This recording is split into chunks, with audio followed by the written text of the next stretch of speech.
Oli, la semana pasada les conté un poco de lo que trata el trastorno límite de la personalidad. Ahora me gustaría compartirles un poco de mi experiencia con este trastorno desde los 17 años hasta los 19 que me diagnosticaron hasta la fecha que ya casi cumplo 25 años. Quiero contarles un poquito de cómo fue el proceso de terapia, de encontrar un buen terapeuta y de cómo fui creciendo y madurando con este trastorno.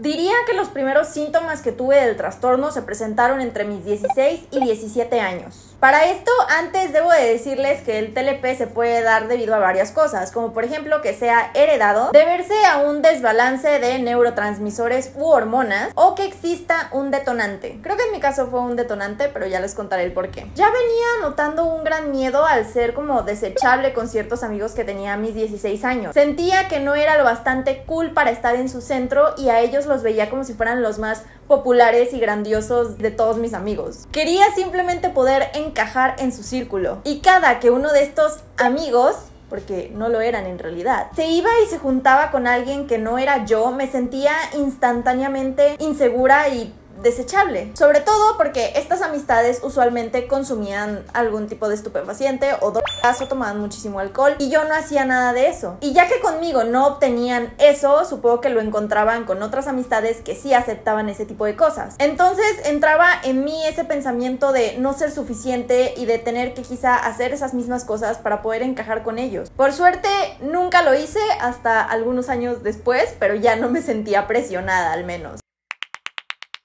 En fin, al poco tiempo me enamoré y ahí sí fue donde todo valió verga. Este nuevo novio fue mi detonante. Poco a poco me vi envuelta en esta relación tóxica donde él no me respondía a los mensajes y yo terminaba sintiéndome súper insegura. O también él se quedaba hasta tarde jugando LOLcito con una amiga que obviamente quería con él. ¿Cuál era su excusa para jugar solo con ella? Me decía que necesitaba tiempo a solas con sus amigos y que yo también necesitaba tiempo a solas con mis amigos. En otra ocasión, él dejó abierto su Facebook en mi computadora y sé que no es lo mejor que se debe de hacer en una relación, pero sí, me metí a ver sus mensajes porque a mí me había dicho una cosa, me había dicho que había una fiesta en su casa y que él se encerraría en su cuarto a jugar videojuegos porque no le gustaban las fiestas, pero a su mejor amigo le decía que en el piso de abajo habían puras chicas lindas, que estaban súper sabrosas, que le estaba súper prendido y pues bueno, típica conversación de adolescente estúpido y prendido. Ahora lo veo así, pero en ese momento me dio un ataque de ansiedad, de ira, creo que fue mi primer ataque de ansiedad como tal y obvio le reclamé, pero su respuesta fue que yo era muy tóxica, muy celosa porque me había metido a revisar sus redes sin su permiso y bueno, en parte sí era cierto, pero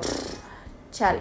En fin, no fue ni el primer ni el último ataque de ansiedad que tuve durante esa relación a mis 16 años. También tenía ataques psicóticos que me impedían ver la realidad tal cual era, porque todas las cosas que yo me formaba en mi cabecita se volvían para mí realidad en este ámbito tangible y terrenal. Y sí, admito que quizá no tuve el mejor aprendizaje en casa de cómo llevar una relación sana. Sentía que me dejarían en cualquier momento y tenía que hacer esfuerzos sobrehumanos para que él no me dejara porque era mi primer novio, banda. Yo no sabía nada. Bueno, no mi primer novio como tal, pero sí el primer novio como más formalito, por así decirlo. Pero de igual manera eso no justifica que su comportamiento tampoco haya sido el adecuado. En fin, sí, como todos especulan a estas alturas, esa relación obviamente terminó muy pronto, en menos de un año. Ahorita veo al pasado y sí pienso como, Brendita, es que no manches, tú te mereces más que ese idiota, él no es nadie y tú eres una diosa hermosa. Pero en ese momento me pegó muchísimo. No porque lo quisiera mucho, ni siquiera lo llamaría mi primer amor, sino por la importancia que tenía para mí en ese momento, como que la palabra del primer novio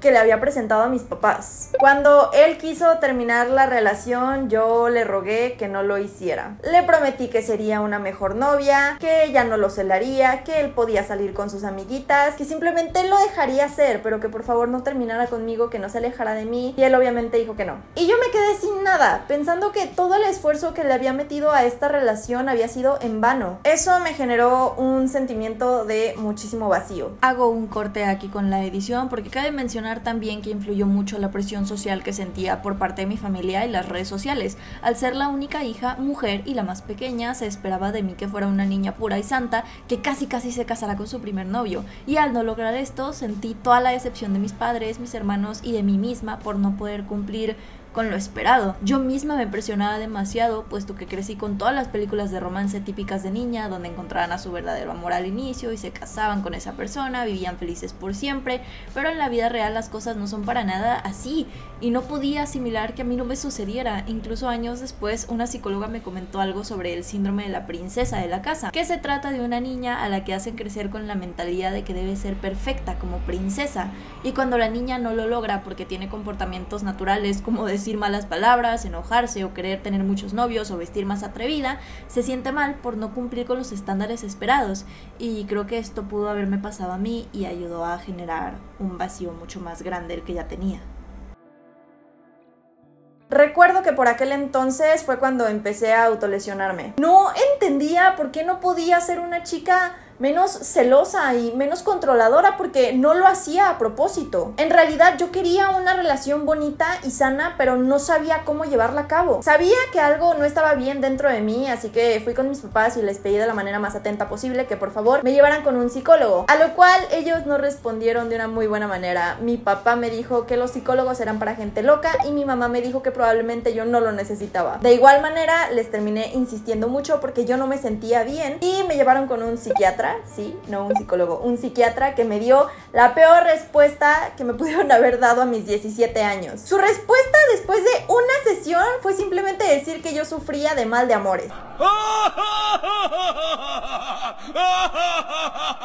¡Ay, pero qué idiota! Incluso recuerdo que le dijo a mi mamá que no se preocupara porque con el tiempo se me iba a pasar. Y yo no terminaba de entenderlo. Es que cómo había terminado una relación con ganas de morirme, de cortarme, de estar tan triste todos los días sin poder concentrarme. O sea, ¿es eso entonces lo que se vive cada vez que terminas una relación? La verdad es que después de eso no mejoré para nada. No seguí con terapias, no seguí con consultas. De hecho, mi vida volvió a ser súper catastrófica más o menos al año de haberme dado ese diagnóstico de mal de amor. Porque la Brendita volvió a enamorarse pensando que no pasaba nada. Durante esta nueva relación seguía sin sentirme bien, así que le pedí a mi mamá que por favor me llevara a terapia. Y otro pésimo error, me llevaron con una psicóloga que no cobraba nada barata su consulta y que lo único que hacía era escucharme toda la hora de terapia y si acaso darme al final 1 o 2 consejitos. No me diagnosticó con nada, básicamente nos hizo perder el dinero por 6 meses. Lo peor es que cuando terminó esta nueva relación con la que había estado en terapia, las cosas fueron muchísimo peores que con la primera. Esto no se habría dado de esta manera si me hubieran diagnosticado a tiempo, pero bueno, las cosas pasan por algo. Al terminar esta nueva relación fue cuando empecé a autolesionarme con muchísima mayor constancia y con mayor gravedad. Empecé también a bajar de peso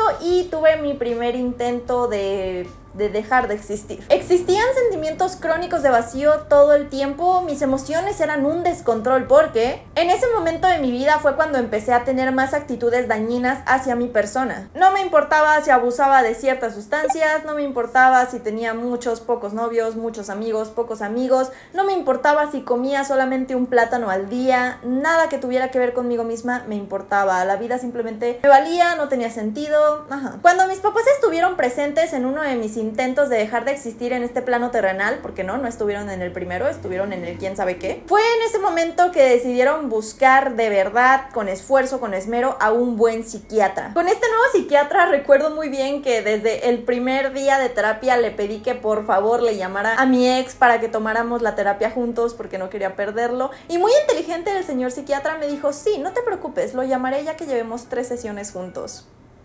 Pero antes de contarles sobre este psiquiatra que fue excelente, me gustaría contarles sobre otras terapias que tuve en ese inter de buscar a un buen psiquiatra. Y quiero hacer énfasis en una sesión que estuvo horrible, que hasta la fecha me acuerdo y me siento muy incómoda, porque una tía súper metiche me lo recomendó y era un psicólogo experto en bulimia y anorexia. Y esto jode bastante. A ver, hablaré en otro video sobre esa experiencia pésima que tuve con este psicólogo, pero también quisiera aprovechar este video para decir que no le hagan caso a otros familiares. Esta tía ni siquiera convivía conmigo, solamente veía lo delgada que estaba, y al ver que estaba súper delgada, pensó que yo vomitaba, que sufría de algún tipo de anorexia, de algún tipo de bulimia, y quería llevarme a fuerzas con este psicólogo. Otro tío que es doctor, recuerdo que también iba muy serio con él porque me enfermaba de cualquier cosa, y siempre que iba me checaba los dientes, porque decía que ahí es donde podía ver si vomitaba o no. Hubiera sido más sencillo que no hicieran esto, porque después mi mamá también pensaba que yo era anoréxica o bulímica y tuve muchísimos problemas en ese aspecto con mi mamá. Tuve muchas peleas psicológicas conmigo misma por el tema de la comida y también muchas peleas con mi mamá, con toda mi familia, porque la comida se convirtió en mi enemigo gracias a todos esos comentarios que me hacía la gente de alrededor, porque yo no era bulímica, no era anoréxica, nunca lo fui y me fastidiaban tanto sus comentarios. Pero bueno, seguiremos con este video hablando del psiquiatra buena onda. Regresando a mi terapia con este psicólogo cool, una parte de mí quería ser ayudada, así que sí, me quedé a todas las terapias y después se me olvidó que tenía que hablarle a mi ex porque me fui superando. Después de 1 mes y medio, banda, 1 mes y medio, fui finalmente diagnosticada con trastorno límite de la personalidad. En 1 mes y medio, lo que la otra psicóloga no pudo hacer en puto 6 meses y nada más nos robó dinero. Pero eso no significó que todos los problemas se solucionaran, que todo fuera cuesta arriba, muchísimo más sencillo. No, para nada, solo era el principio. Aunque ya sabíamos con qué estaba diagnosticada, nos tomó muchos años acostumbrarnos a esta enfermedad, tanto a mí como a mi familia. Aparte, al igual que en todas las familias, yo no era la única con problemas. Mi mamá también terminó entrando a terapia, mi papá se aisló un poquito de nosotros, de toda la familia. Uno de mis hermanos se enfocó mucho en su trabajo y otro de mis hermanos se casó y se fue de la casa. Fue una etapa bastante difícil y yo me seguía sintiendo muy sola y con mucho vacío, así que sí, seguía refugiándome en amistades que no eran buenas. Incluso durante una pelea familiar recuerdo que alguien dijo: ¿tú qué, Brenda? ¿Tú prefieres a tus amigos antes que a la familia? Y pues en ese entonces en realidad no sabía qué prefería, simplemente me quedaba en el lugar en donde me sentía más segura, el lugar en donde sentía que no me iban a abandonar. Y por el momento lo encontraba más en esas amistades falsas antes que en mi familia. Aunque al final estos amigos también me jodieron muchísimo la vida. Tuve desde amigos que me mentían, que se aprovechaban de mí, que hablaban mal a mis espaldas, que me usaban. Uno de los recuerdos más feos que tengo es con esta amistad que yo consideraba casi mi hermano, porque cuando recurrí a él para pedirle ayuda porque me encontraba en esta relación súper violenta, su respuesta fue así, sin importancia, súper relajado, como que le valía chorizo lo que me sucediera, que yo estaba exagerando y que aparte yo siempre había sido muy tóxica en mis relaciones, así que esta probablemente era simplemente una más. Me respondió eso a pesar de que yo le dije que el sujeto me llegó a levantar la mano. Sí,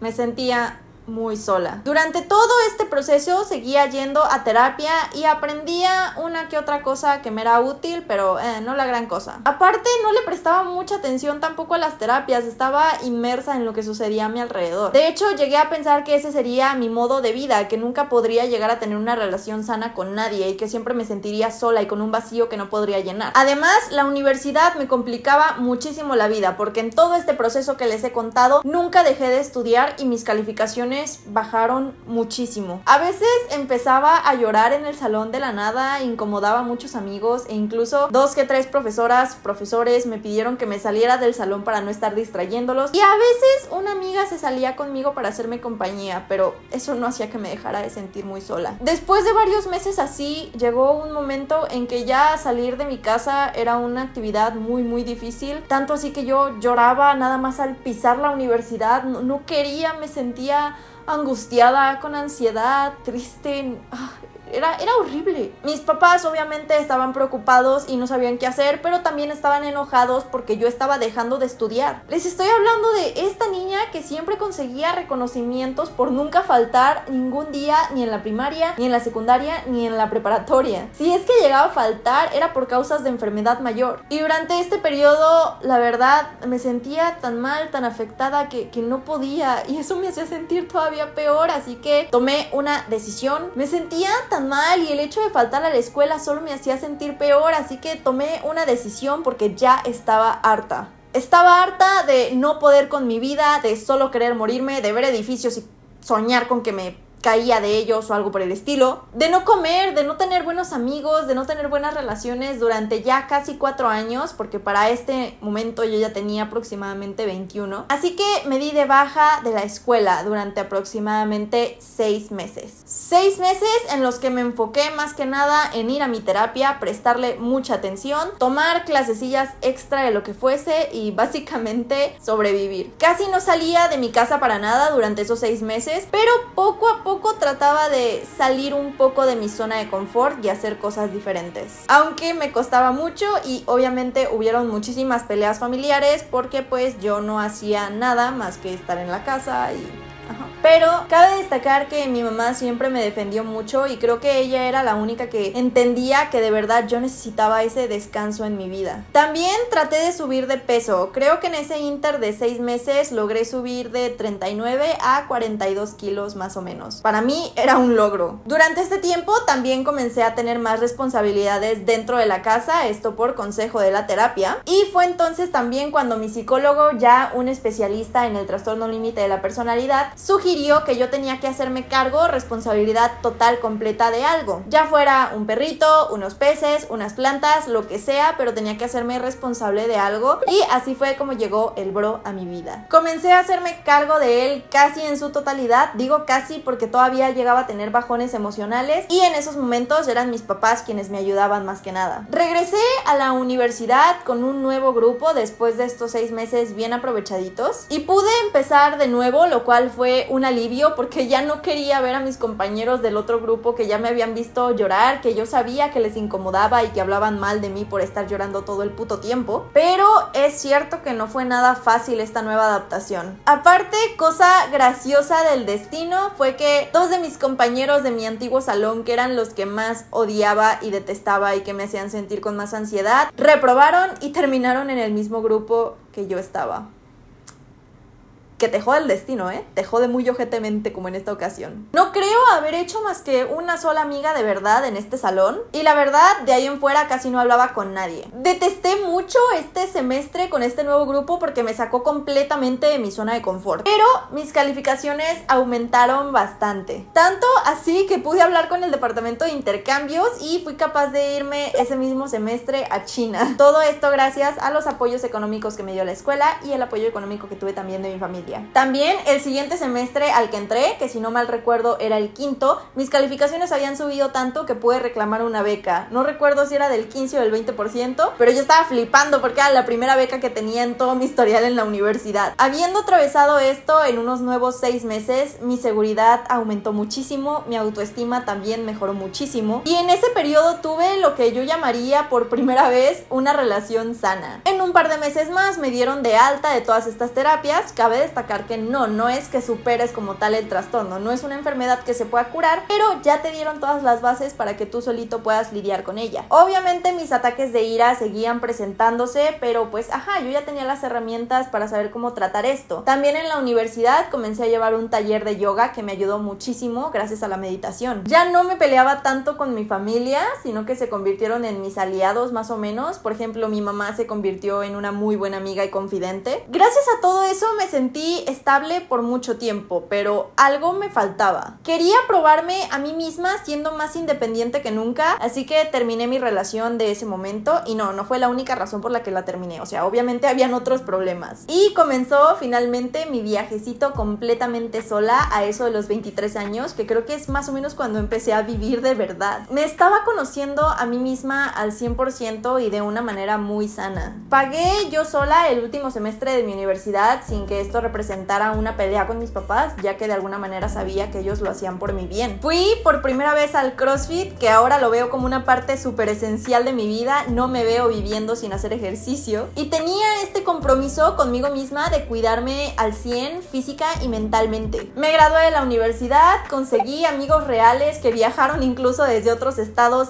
solamente para conocerme, para festejarme mi cumpleaños y me sentía muy plena. Todo el vacío que sentí durante años no llegó a alguien a llenarlo, sino que yo lo pude llenar solita. Y poco a poco, conforme pasa el tiempo, sigo tomando nuevas decisiones que me sacan de mi zona de confort para seguir creciendo. Aunque claro, si algo me hace sentir arrebasada, no está mal que me tome un descanso de la vida, siempre y cuando pueda permitírmelo. La historia en este video puede parecer corta, pero es una historia de aproximadamente 8 años. 8 años. La mitad de estos fueron horribles y jodidamente difíciles de vivir, pero creo que sí me atrevería a pasar por eso otra vez si me dijeran que voy a llegar al punto en donde estoy actualmente. También aprendí a perdonarme a mí misma. Esto es un proceso que sí o sí debes de hacer para luego no estar sobrepensando en las cosas que hiciste en el pasado. Cometí muchos errores, dejé que abusaran de mí, dejé de comer, dejé de cuidarme, dejé que hicieran lo que quisieran conmigo, pero es que no conocía otra manera de vivir, así que me perdono por todo eso que llegué a hacer. Y ahora pues trato de regresarme todo eso malo que me hice con cosas buenas, con hacer ejercicio, con mantener una buena dieta, trabajando en mejorar mi vida, tratando de amar más, tratando de ser más amada y sobre todo en no necesitar de nadie para ser feliz, pero tampoco negar la ayuda de los demás. Fueron 8 años con muchísimas experiencias, pero estoy agradecida por cada una de ellas.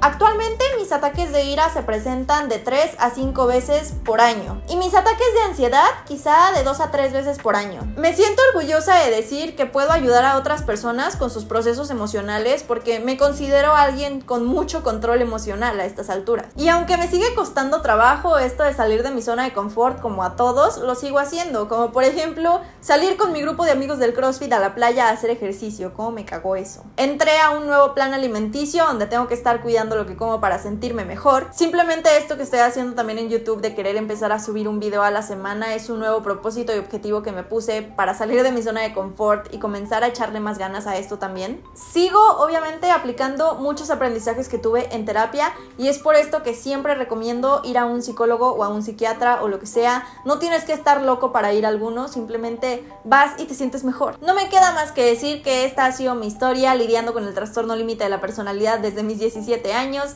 y que me apoyarías muchísimo dejando tu like o dejando un comentario muy positivo aquí abajo porque eso me motiva demasiado, y también si pudieras ayudarme un poquito a compartir este video lo apreciaría muchísimo. Gracias de verdad, chicuelos, por todo su apoyo y pues nada, espero que de verdad les haya sido muy entretenido este video si es que llegaron hasta aquí. Besitos, los quiero y los veo si todo va bien la próxima semana. Chao, chao.